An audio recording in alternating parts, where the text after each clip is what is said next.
How to fix Hey Siri not working on iPhone after iOS new update.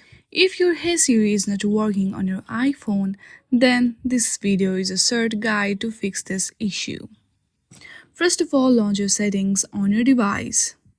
From there, scroll down there, you'll see Siri and search options. Simply tap on it and go through the listen for.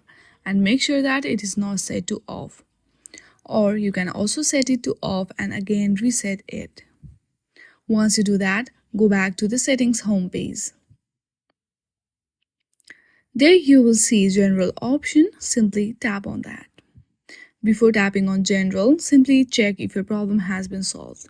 If your problem has not been solved, then go to the general, tap on transfer or reset iPhone and reset all of your settings. Once you do that, your issue will be solved. In this very easy step, you can easily fix Hey Siri not working in your iPhone after iOS new update. I hope you like this video. If you like this video, then please do not forget to like and subscribe to our channel.